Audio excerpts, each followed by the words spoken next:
You know, the 1925-26 season was one of the worst in Montreal Canadiens history. Georges Vezina passed away during the season.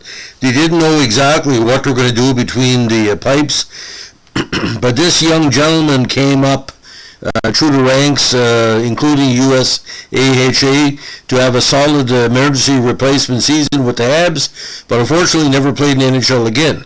Now, today we're going to be talking about the unheralded star of the cage for the Montreal Canadiens, Rheaume.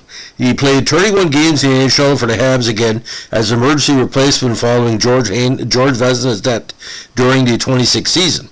Now, the following year, Montreal had to make a tough decision as who was going to be the pure number one. He was replaced by Hall of Famer George Hainsworth in the Habs net.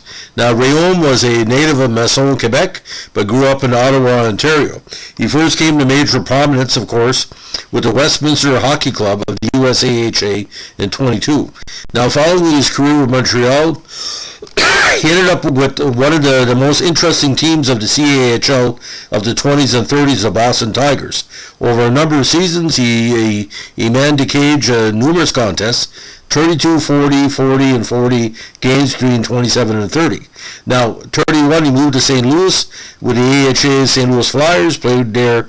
It's 32 as well, with 71 total games. Now, 33 was a transition year for him. He went 15, 13, and 2 with the WCHL with the league's Regina Capitals and Vancouver Maroons with a stellar 3.19 average. Now, a new league for Mr. Rheaume, Portland Buckaroos of the NWHL in 34 games. 35, he played with the league's Edmonton Eskimos for 21 games with a 7-12 and 2 record. And then moved on to the Vancouver Lions in the 36th season. Now, final NHL totals, 10, 19, and 1 in 31 games.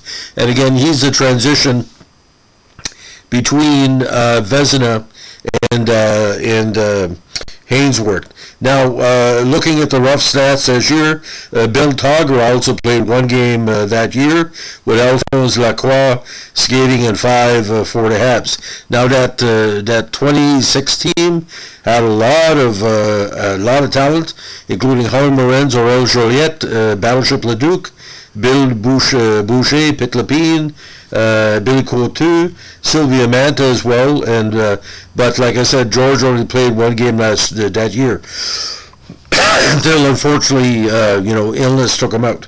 So a very interesting campaign for Montreal that year, probably one of the worst in league history, with 11, 24, and 1 record. They were looking again to get back to themselves, and Herb, like I said, was the goalie that filled that need until George showed up. And like I said, he's part of Habs history because he was talented, but like I said, replacing the skates of Georges Vezina was too much on him. And like I said, his play suffered at times because the Montreal team that Vezina left behind wasn't strong enough to help a young goalie adapt. So, but ladies and gentlemen, what's very funny about this situation, Herb was, not say a statuesque goalie, but he was big for his era, 6 feet, 200 pounds. That was big for the 1920s, for sure. So, ladies and gentlemen, if you like what you're doing here with the Montreal Canadiens Vintage Podcast, give us a like, comment, or subscribe.